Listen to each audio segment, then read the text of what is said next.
நலம் தரும் நல்லார் சித்த மருத்துவமனை, கிருஷ்ணகிரி, சென்னை. 255 அன்னை திருமண சீர்வரிசை பொருட்கள் 1,29,000 மட்டுமே. தமிழகம் முழுவதும் இலவச டோர் டெலிவரியும் உண்டு. உங்கள் Annai stores and furniture, Guduvanchery, Kallakurichi மற்றும் திருவண்ணாமலை. வள்ளுவம் நேயர்களுக்கு வணக்கம். அரசியல் பேசு நிகழ்ச்சிக்கு உங்களை வரவேற்பதில் மகிழ்ச்சி.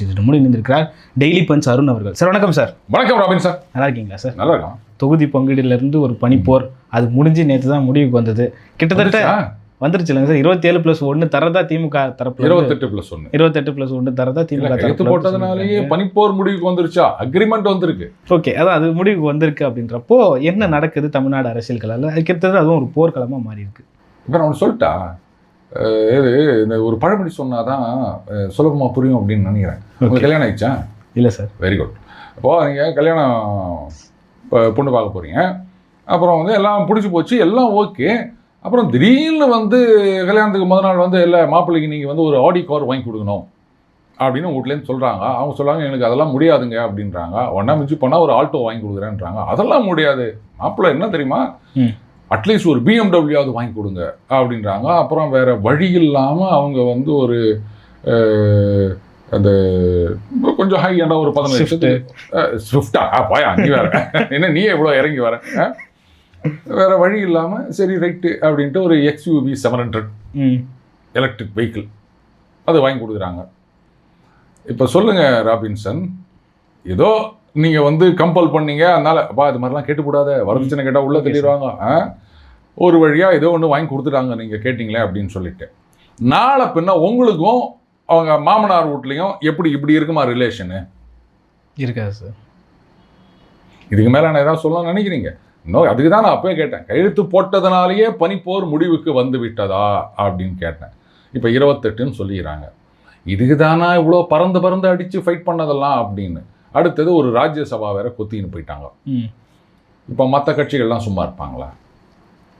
அவங்களுக்கே 3 சீட்டு இன்க்ரீஸ் பண்ணி கொடுத்துக்கிறீங்க, எங்களுக்கும் கொடுங்க அப்படின்னா என்ன பண்ணுவாங்க? எவ்வளோ சீட்டு கொடுப்பீங்க? போதா குறைக்கு இந்த தடவை புச்சா தேமுதிக வந்துக்குதா? அவங்களுக்கும் ஒரு மாநிலங்கள் கொடுத்துட்டாங்களா? சுதீஷ் இப்போ போட்டார். ஆமாம் சார். ஐயோ பாவம், கட்சியில் காலங்காலமாக வச்சவனுக்கெல்லாம் வந்து அல்வா எல்லாம் நம்ம குடும்பத்துக்கே இதுக்கு தான் கட்சி நடத்துகிறாங்க இங்கே எல்லாம். இதில் வந்து அவங்க கொள்கை வசனம் பேசுகிறாங்க, நாங்கள் சேரும் கூட்டணி தான் வெற்றி கூட்டணி அப்படின்னு. தேமுதிகக்கு அதிமுகவில் ஒன்றும் கிடையாது போன்னு சொன்னாங்க. அவங்களுக்கு இப்போ திமுக ஒரு ராஜ்யசபா MP கொடுத்து வாங்கிக்கிறாங்க. இப்போ சொல்லுங்கள், யார் டர் ஆகியிருக்காங்க? இப்போது நம்ம IPL எடுத்துப்போமே, கிரிக்கெட்டில் ஒரு பிளேயர் அவரை வந்து உங்கள் டீம்லேருந்து நீங்கள் கட்சி கட்டிங்க வேணாம் அப்படின்னு, அவரை வந்து நீங்கள் அதிக காசு கொடுத்து நீங்கள் எடுக்கிறீங்க.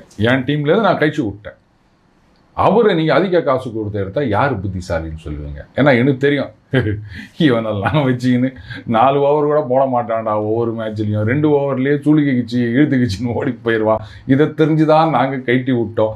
இவனை போயிட்டு நீ 10 கோடி ரூபா கொடுத்து எடுத்துக்கிறிய, நான் கேட்பனா மாட்டேனா? அந்த மாதிரி அவங்களுக்கு என்ன ஓட்டு இருக்குதுன்னு இத்தனை சீட்டு, அதில் வேற ஒரு ராஜ்யசபா MP சீட்டு. நான் என்ன கேட்குறேன், இப்போது 24ல் இதே அதிமுகவில் 5 சீட்டு கொடுத்தாங்க பாராளுமன்ற தேர்தலில். இவங்க என்ன சொன்னாங்க, மகனை ஜெயிக்க விட்டுருக்க கூடாதா? யாரை பார்த்து கேட்டாங்க அந்த கேள்வி? அதிமுகவை கேட்டாங்களா? திமுகவை தானே கேட்டாங்க. அப்புறம் இன்னைக்கு பேசாமல் அவரையே MP ஆக்கியிருக்கலாம், எதுக்கு சுதீஷ் ஆக்கியிருக்கணும்? கேட்டால் சொல்ல, ஆமாங்க அன்றைக்கி நான் கேட்டேன் இவரை MP ஆகி இருக்கக்கூடாதா, நீங்கள் விட்டு கொடுத்துருக்க கூடாதான்னு கேட்டேன், அதனால் அவங்க வந்து இப்படி ராஜ்யசபா MP ஆகிட்டாங்க, அதனால் கூட்டணிக்கு போனதுனால ஒரு முட்டு கொடுத்துருக்கலாம், அதுக்கும் சான்ஸ் இல்லாமல் போயிடுச்சு. இப்போது அவங்களையும் சேர்த்துக்கிறாங்க. போதா குறைக்கு இங்கே இருக்குதா இல்லையா அப்படின்னு தெரியாத ஒரு தொடப்பக்கட்டை சின்னமாக வைத்து கொண்டிருக்கும் ஆப்பு கட்சி. பேச்சுவார்த்தை நடந்ததா? அவங்க ஏதோ ஒரு 2 சீட்டு வேணும் அப்படின்னு கேட்டாங்களா? எதுக்கு அவங்கள கூட்டியாந்தாங்கன்னு தெரியுமா அவங்களுக்கு? ஆப்பு கட்சிக்கு இங்கே என்ன ஓட்டு இருக்குது?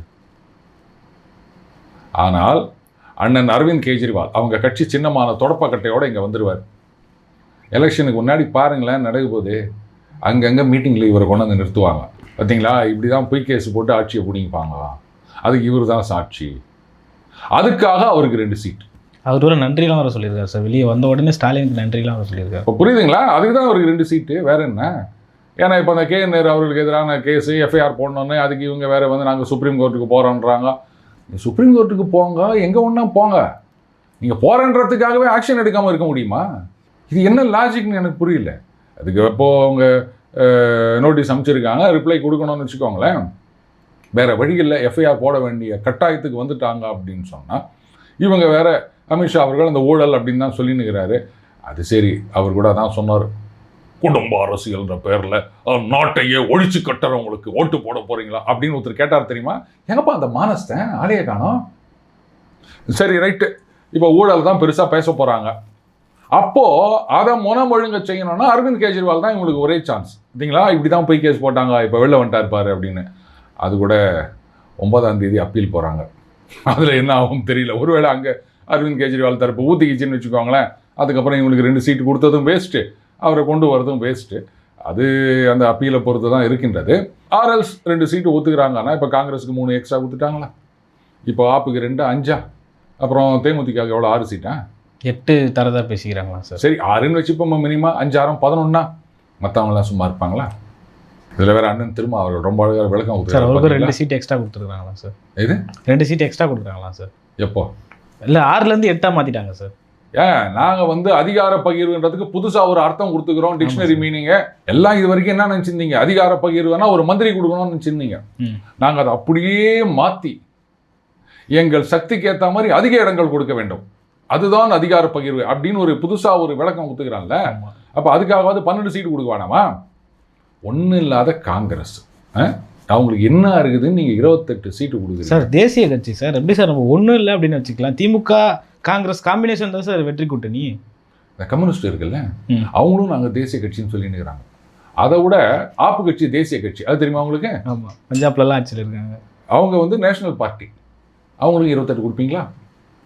நீங்கள் தேசிய கட்சியாக இருங்க இல்லை ஊசிய கட்சியாக இருங்க, எதாவது எடுத்துகிட்டு போங்க, உங்களால் எங்களுக்கு எவ்வளோ ஓட்டு வரும் அதான கணக்கு. அப்போ அதுக்கேற்ற மாதிரி தானே சீட்டு கொடுக்கணும்.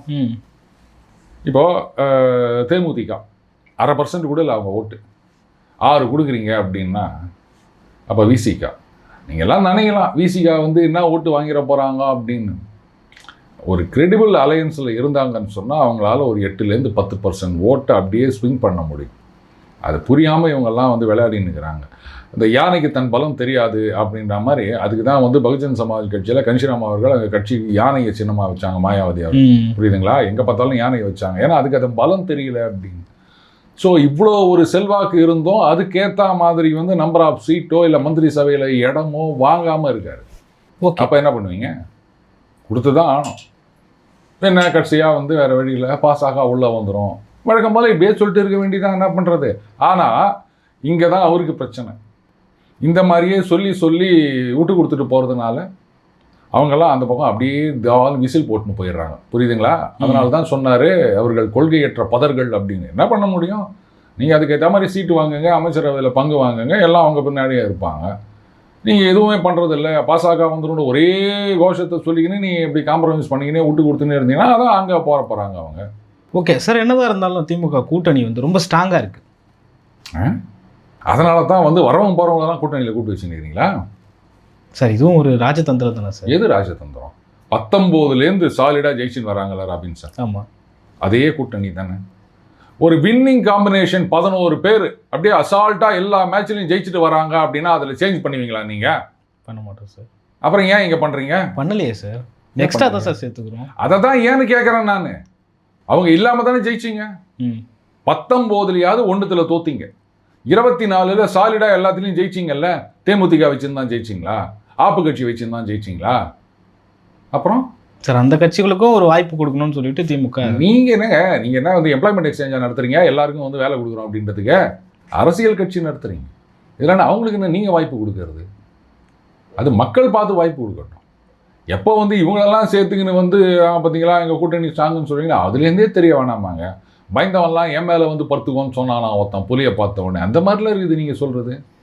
Okay sir. இந்த பொலிட்டிக்கல் போரில் ஸ்டாராக இருக்கிற விஜய் அவர்கள் நேற்று கூட தஞ்சாவூரில் பயங்கரமாக பேசியிருந்தார். அவரோட நரேட்டிவ் இங்கே எப்படி இருக்க போகுது, விஜய் ஃபேக்டர் இங்கே எப்படி ஒர்க் அவுட் ஆக போகுது அப்படின்றது ஒரு கேள்வியாக இருக்குது. யார் சொன்னால் அவங்களுக்கு பொலிட்டிக்கல் ஃபீல்டில் ஸ்டாராக இருக்காருன்னு? அவர் சினிமா ஸ்டாருங்க. சினிமாவில் ஒருத்தர் ஸ்டாராக இருந்தானா இவர் வந்து ஆஸ்பத்திரியில் ஸ்டாரு, இவர் வந்து மிலிட்ரியில் ஸ்டாரு, இவர் வந்து என்ஜினியரிங்கில் ஸ்டார், எல்லாத்துலேயும் ஸ்டார் ஆக்கிடுவீங்களா? ஒன்றா அந்த படத்தில் அந்த ரோல் கொடுத்தாங்கன்னா ஒரு டாக்டரில் ஸ்டாராக இருக்கலாம். நீங்களா உட்காந்து எல்லாத்துலேயும் ஒரு ஸ்டார்னு சொல்லி நிற்கிறீங்க. யார் சொன்னா ஸ்டார் அப்படின்னு? அப்படியே சொல்லிக்க வேண்டியதுதான். ஆமாம், அவர் அதில் ஸ்டார், இவர் இதில் ஸ்டார் அப்படின்னு. சார் வந்தால் கூட்டம்லாம் பயங்கரமாக கூடுது சார். ஆண்டவா, அந்த விமலோட படம் ஒன்று, கல்கோனா மிட்டாய் தெரியுமா? அங்கே ஒரு கடையை திறந்து வைக்கிறதுக்கு ஒரு இன்ஃப்ளூயன்சர் அப்படின்ட்டு அஞ்சலி வருவாங்க. கூட்டம் அள்ளும், பார்த்துக்கிறீங்கல்ல?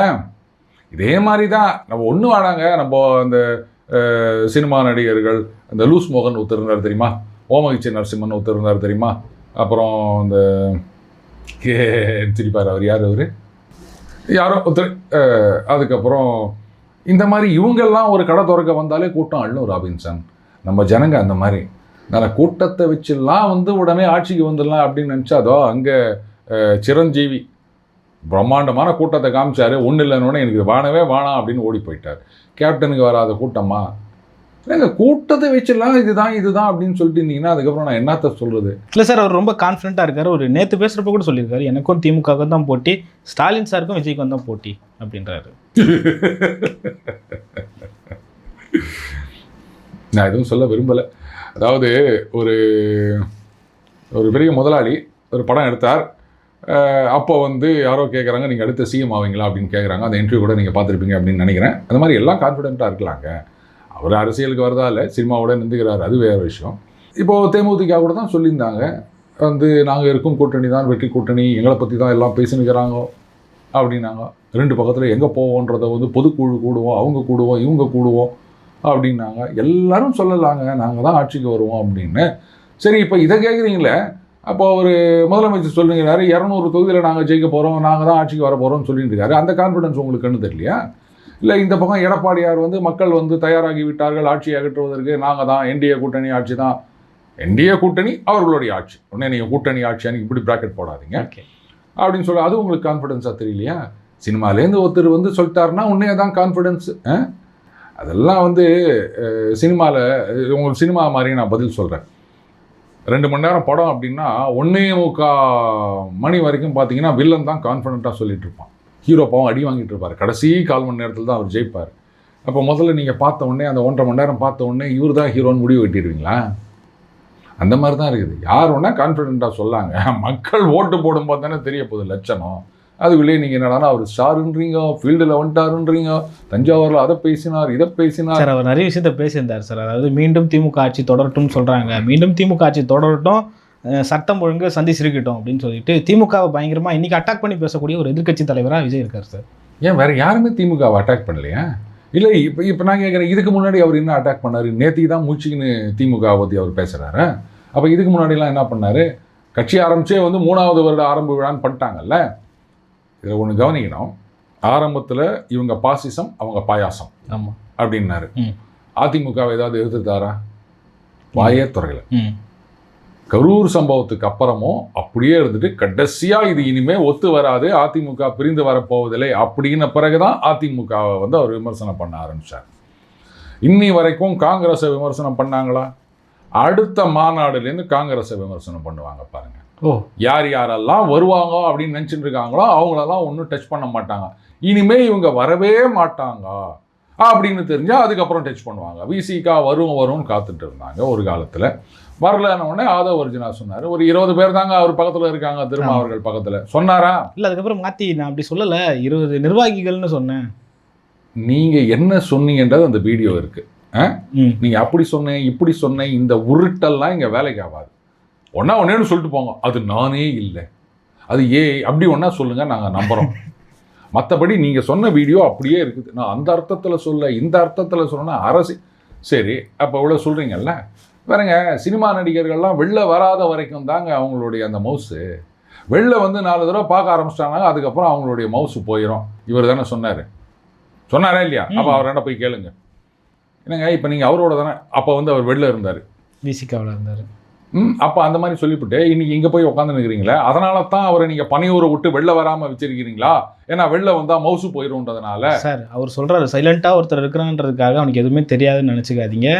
தண்ணியில் உள்ளே போய் என்னென்ன நடக்குது, அலைக்கட்டில் என்னென்ன இருக்குதுன்னு சொல்லிட்டு ஏதோ ஒரு வார்த்தையெல்லாம் சொல்லி அதெல்லாம் எனக்கு தெரியும் அப்படின்னு சொல்லிட்டு சொல்கிறாரு சார். யாருக்கு தெரியுமா? விஜய்க்கு தெரியுமா சார்? ஆமாம் சார். அது விஜய்க்கு தெரியுமா இவர் சொல்றது? சார் விஜய் தான் சார் சொல்கிறாரு. ஓ, அவர் தான் சொல்கிறாரா? என்னென்ன தெரியுமா அவருக்கு? சொல்லுங்க சார். காவேரி பிரச்சனையை பார்க்குறப்போ நீர் உள்ள போயிட்டு அலைக்கற்றுகள் எல்லாம் எப்படி இருக்கும்னு சொல்லிட்டு நான் பார்க்கறதுக்கான டெக்னாலஜிலாம் எனக்கு தெரியும். ஓ, புதுசாக என்னவோ கண்டுபிடிச்சின்னு இருக்கிறாரு. சரி, ரைட், இருக்கட்டும். முதல்ல மக்களை வந்து சந்திக்கணும். அவரே அது ஏற்கனவே சூசகமாக சொல்லிட்டார். எப்போ சந்திப்பார் அப்படின்னா, நீங்கள் அவருக்கு ஓட்டு போட்டு ஜெயிச்சு சிஎம் ஆகினா அப்போ கிராமமாக வந்து எல்லாரையும் சந்திப்பாராம். தமிழ்நாட்டில் இருக்க ஆயிரக்கணக்கான கிராமங்களில் ஒவ்வொரு கிராமத்துக்கும் போயிட்டு எல்லா கிராமத்து ஜனங்களோட ஃபோட்டோ எடுத்துகிட்டு வந்தாலும் இதுக்கே 5 வருஷம் முடிஞ்சிடும். அங்கே யார் இருப்பாங்க தெரியல. இவரே எங்கள் கிராமத்துக்கு போகிறாரு. ஒவ்வொரு நாளைக்கு ஒவ்வொரு கிராமமும் பனையூருக்கு வர போகிறாங்க. அங்கே வச்சு ஒரு செல்ஃபி எடுப்பாங்க. அன்றைக்கி ஃபுல்லாக அந்த செல்ஃபி முடிஞ்சிடும். இப்படியே எல்லா கிராமமும் முடிஞ்சிடும். 5 வருஷமும் முடிஞ்சிடும். ஜனங்களை வந்து அப்பா செல்ஃபி எடுத்துக்கணப்பா அப்படின்னு அந்த குரூப் ஃபோட்டோவை பெருசாக போட்டு மாட்டிங்கன்னு அதுக்கும் யாராவது ஒருத்தர் கான்ட்ராக்ட் கொடுத்துருவாங்க. இவங்க தான் பிரிண்ட் போட்டு கொடுப்பாங்க அப்படின்னு. எல்லாம் ஒரு தொழில் வளர்ச்சி தானே. Okay sir. எப்போவுமே வந்து கட்சியோட துண்டு போட்டு வர விஜய் வந்து நேற்று பச்சை கலர் துண்டு போட்டு விவசாயிகள் மத்தியில் விவசாய நலனுக்காக பல விஷயங்களை சொல்லியிருந்தார். அதில் ரேஷன் கடையில் இடையர்களாக இருக்கிறவங்கள வந்து ஆண் இடையர்கள் பெண் இடையர்கள்னு 2 பேரை நியமிப்போம். அரசு வேலைகளில் எல்லாத்துலேயுமே கிட்டத்தட்ட சம பங்கு கொடுத்து ஆண் ஒருத்தர் பெண் ஒருத்தர்னு சொல்லிட்டு போடுவோம் அப்படின்னு சொல்லிட்டு விஜய் சொல்லியிருக்காரு. அது மட்டும் இல்லாமல் விவசாயிகளோட பிள்ளைகள் 2 ஏக்கருக்கு மேலே நிலம் இல்லாமல் இருந்தால் அவங்கள வந்து அரசே படிக்க வைக்கும் அப்படி சொல்லிட்டுலாம் சொல்லியிருக்காரு. எப்படி பார்க்குறீங்க? ஆல்ரெடி பள்ளிக்கல்வி அப்படின்றது வந்து செலவில்லாத ஒரு விஷயமாகிவிட்டது. அதுக்கப்புறம் கல்லூரி கல்விக்கும் வந்து பல இதில் வந்து நிறைய இந்த கல்வி கட்டண தள்ளுபடியாக இருக்கட்டும், இல்லை வந்து இந்த ஸ்காலர்ஷிப்பாக இருக்கட்டும், இந்த மாதிரி நிறைய ஸ்கீம் இருக்குது. அண்டு மற்றபடி இந்த பண உதவி அப்படின்னு ஆல்ரெடி நிறைய விஷயம் இருக்குதுங்க. அதனால் இவர் புதுசாக ஒன்றும் பண்ண வேண்டிய அவசியமே கிடையாது. ஓகே, புதுசாக அந்த இடையர்கள் அந்த வரேன்.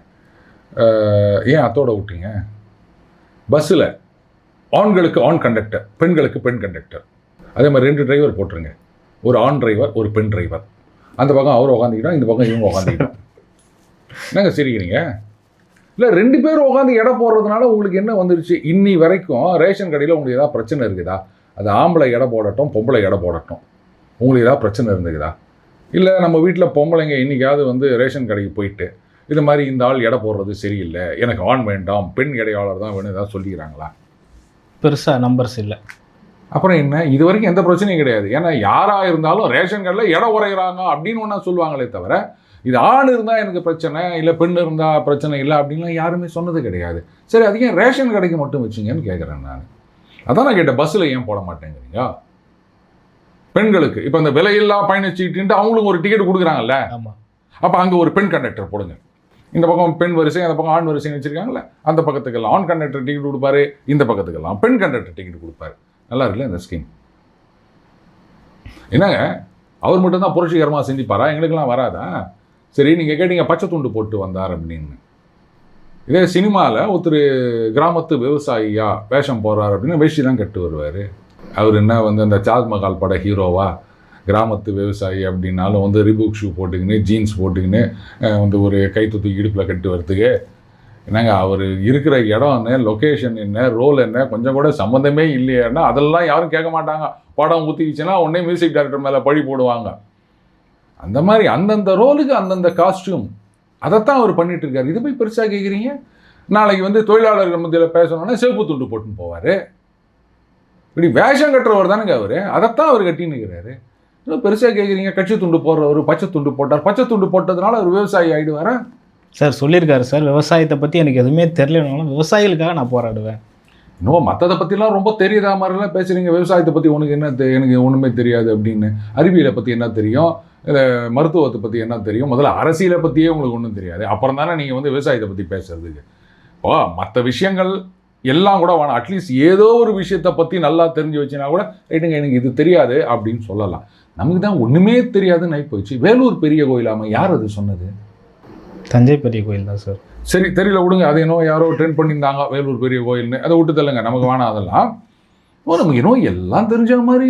முதல்ல நமக்கு சினிமாவும் முழுசாக தெரியாது, அரசியலும் ஒன்றுமே தெரியாது. இன்னும் சினிமா நடிகராகவே நம்ம வந்து ஸ்டார்னு நீங்களே சொல்கிறீங்க, ஒரு ஸ்டார் ஆகிட்டார் அப்படின்னு.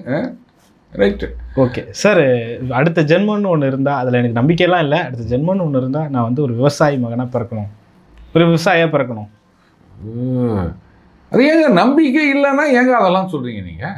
இப்போ சில பேர் சொல்லுவாங்க சோபத்தின் மீது எனக்கு நம்பிக்கை இல்லை, ஆனால் உங்களுக்கு இருக்கு. நான் உனக்கு தான் நம்பிக்கை இல்லைல்ல, அப்போ சாபத்தை நம்புறவன் எல்லாம் முட்டாள்னு தானே சொல்லிட்டு போனான் நீ. அப்புறம் நான் உனக்கு நம்பிக்கை இருந்தால் நான் சாபம் கொடுக்குறேன் அப்படின்றேன். அந்த மாதிரி உங்களுக்கு நம்பிக்கை இல்லைன்னா அதை பற்றி பேசக்கூடாது. எனக்கு உங்கள் மேலே நம்பிக்கை இல்லையா, அவ்வளோதான், அத்தோட விட்டுடணும். உங்களோட எதுவும் வச்சுக்க கூடாது. எனக்கு உன் மேலே நம்பிக்கை இல்லை ராபின்சன், இருந்தாலும் நான் உங்களுக்கு 1 லட்ச ரூபா கடன் கொடுக்குறேன் அப்படின்னா என்ன மாதிரி முட்டாள் பையன் அவனாவது இருப்பானா? சரி, இதெல்லாம் தஞ்சாவூர் பெரிய கோயில் வாசலில் எழுதி வச்சுட்டு வர்றாங்களே, நான் அடுத்த ஜென்மத்தில் டெல்டா மாவட்டத்தில் ஒரு விவசாயி மகனாக பிறக்கணும் அப்படின்னு. எல்லாம் பச்சு டைலாகவே இருக்குது. இந்த சினிமாவில் வந்து அந்த பொண்ணோட அப்பா கடைசி சீனில் சாகும்போது சத்தியம் வாங்கி சாவார் தெரியுமா, நான் உனக்கு மகனாக பிறக்கணுமோ அப்படின்னு அப்படியே உயிரை கொடுத்து ஒரு டைலாக் பண்ணிட்டு போவார். இதுதான் நான் சொல்கிறது, இன்னும் அவர் சினிமா மாதிரியே பண்ணினுங்கிறாரு. அதனால தான் ஆரம்பத்திலேயே சொன்னேன், சினிமாவில் ஒன்றா ஸ்டார்னு சொல்லுங்கள், அரசியலில் ஸ்டார்னுலாம் தப்பி தவறி சொல்லிடாதீங்க அப்படின்னு. இப்போ புரியுதுங்களா நான் சொல்கிறது? ஓகே சார், விஜய் ஃபேக்டர் வந்து அதிமுகவுக்கு ஒரு பெரிய லாஸை ஏற்படுத்தும்னு சொல்கிறாங்க, திமுகவுக்கும் அது பெரிய லாஸை ஏற்படுத்தும்னு சொல்கிறாங்க. எப்படி சார் இருக்க போகுது விஜயோட ஃபேக்ட்? ஏன்னா அவருடைய அரசியல் களம் பார்த்தீங்கன்னா ஒரு எழுச்சிகரமாக இருக்குது. எங்கே போனாலும் கிட்டத்தட்ட 5000 10,000 பேர் கூடுறாங்க. அப்படின்றப்போ விஜய் ஃபேக்டர் ஒரு பெரிய தாக்கத்தை தமிழ்நாடு அரசியலில் ஏற்படுத்த போகுதுன்னு சொல்கிறாங்க. எப்படி அதிமுகவுக்கு லாஸா இல்லை திமுகவுக்கு லாஸா இல்லை 2 பேருக்கும் லாஸா? இதானே உங்கள் கேள்வி? ஆமாம், விஜய்க்கு தான் லாஸ். போதுமா சார்? என்னங்க 500 கோடி சம்பாதித்தை விட்டு வந்துட்டார்ல, அதான் லாஸ். இதுக்கு மேலே என்ன வேணும்? ஏங்க நீங்களா சொல்லலாம் இவங்களுக்கு லாஸ் அவங்களுக்கு லாஸா? நான் சொல்கிறேன் அவருக்கு தான் லாஸுன்னு. எலெக்ஷன் ரிசல்ட் வரட்டோமே, அப்போ பார்க்க போகிறோம் யாருக்கு லாஸ் அப்படின்னு. வெட்டு வச்சுக்கலாமா 1 லட்ச ரூபா? லாஸ் வந்தால் சரி கட்டிக்கலாம். ஏங்க இன்னும் வந்து விஜய் ஃபேக்டர் அப்படின்னு இன்னொன்று அப்படியே சொல்லினுக்கிறீங்க. எலெக்ஷன் வரட்டும் ராபின்சன், அப்போ தெரியுது பாருங்க எல்லாம். ஓகே சார், பல்வேறு கருத்துக்களை பகிர்ந்து கொண்டீங்க. மற்றும் ஒரு காட்சி சந்திப்போம். நன்றி சார். நன்றி ராபின்சன்.